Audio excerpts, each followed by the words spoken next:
जय श्रीमन नारायण। श्रीमद् भगवत गीता परिचय की जो श्रृंखला मैंने अभी बनाने का निश्चय किया है उसका यह द्वितीय वीडियो है। आशा करता हूं कि मेरा पहला वीडियो आपके पसंद आया होगा और दूसरा वीडियो उससे भी अच्छा हो ऐसा मेरा प्रयास रहेगा। तो मित्रों, श्रीमद् भगवत गीता को कई लोग मैंने श्रीमद् भागवत गीता कहते हुए सुने हैं। तो क्या ये सही है? वास्तव में ये टेक्निकली इनकरेक्ट है। भगवत गीता होता है, भागवत गीता नहीं होता। भगवत का अर्थ होता है भगवान और भागवत का अर्थ होता है भक्त। तो भगवान के द्वारा की गई जो घोषणा है, भगवान के द्वारा दिया गया जो ज्ञान है, उसे भगवत गीता कहते हैं। और जिसमें भक्तों की कथाएं हैं उसे भागवत कथा कहते हैं। तो भागवत महापुराण उन 18 पुराणों में से एक है जो महर्षि वेदव्यास जी द्वारा लिखित हैं। लेकिन श्रीमद् भगवत गीता महाभारत जो महर्षि वेदव्यास जी द्वारा लिखित है उसका एक हिस्सा है, उसके भीष्म पर्व का एक हिस्सा है। तो श्रीमद् भगवत गीता को भगवत गीता ही कहें, भागवत गीता न कहें।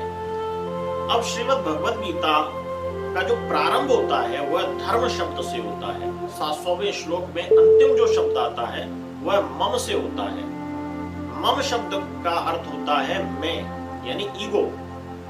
और धर्म हम सब जानते हैं परोपकार के लिए किया जाता है। तो यानी गीता हमको ये संदेश देती है कि हमें अपने जीवन में धर्म को आगे रखना चाहिए और अहंकार को पीछे रखना चाहिए। मित्रों, पहला श्लोक कहता है, धृतराष्ट्र धर्म क्षेत्रे कुरुक्षेत्रे समवेता युत्सवः मामका पांडवाश्चैव किम कुर्वत संजय। धर्म क्षेत्र कुरुक्षेत्र में युद्ध की इच्छा से एकत्रित हुए मेरे और पांडु के पुत्रों ने क्या किया? धृतराष्ट्र यह प्रश्न संजय से करता है। तो सबसे पहले हम दो शब्दों को समझें। धर्म क्षेत्र और कुरुक्षेत्र क्या है? हम अपने जीवन में अनेकों स्थानों पर किसी न किसी कार्य में संलिप्त रहते हैं। कोई न कोई परिवार में अनेकों कार्य होते हैं, समाज में अनेकों कार्य होते हैं। ऐसे ही जहां पर हमारा कार्यस्थल है, जहां हम नौकरी करते हैं, व्यवसाय करते हैं, वह भी हमारा एक कार्यस्थल है। ऐसे ही एक सैनिक के लिए सीमा पर ड्यूटी करना उसका एक कार्यस्थल है। तो ये सब कार्यस्थल ही कुरुक्षेत्र है, कर्म क्षेत्र है। और यही कुरुक्षेत्र यदि धर्म क्षेत्र में बदल जाए तब हमारे जीवन में उत्कृष्टता आना निश्चित है। तो अनेकों लोगों ने अपने कार्यस्थल को या कुरुक्षेत्र को धर्म क्षेत्र में परिवर्तित किया है।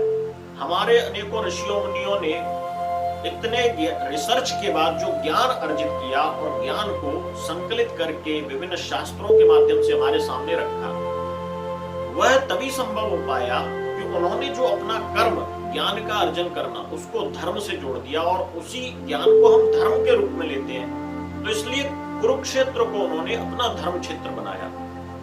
इसी प्रकार से अनेकों वैज्ञानिक जिन्होंने हमारे मानवता के लिए अनेकों खोजें की हैं, राइट ब्रदर्स जिन्होंने हवाई जहाज का आविष्कार किया, इलेक्ट्रिसिटी बनाने वाले वैज्ञानिक, ऐसे ही बल्ब का आविष्कार करने वाले वैज्ञानिक, टेलीफोन का आविष्कार करने वाले वैज्ञानिक, जिन्होंने बड़ी क्रांतियां की हैं, ये केवल सामान्य कार्य से नहीं हुई। उन्होंने कार्य के साथ न्याय किया है, उसमें निष्ठा का प्रदर्शन किया, उसमें समर्पण और त्याग की भावना उन्होंने उड़ेल दी, तब ये कार्य संभव हो पाए।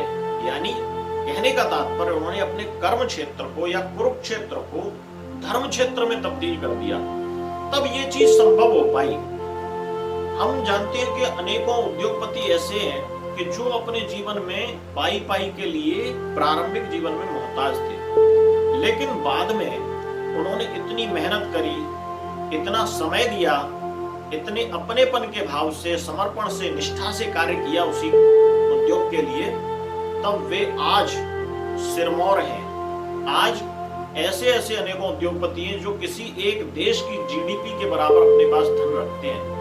तो कहने का तात्पर्य, जब हम अपने कर्म क्षेत्र को धर्म क्षेत्र से जोड़ देंगे, पूरी निष्ठा, त्याग, समर्पण इनसे जोड़ देंगे, तब हम अपने जीवन में निश्चित रूप से सफलता प्राप्त कर पाएंगे।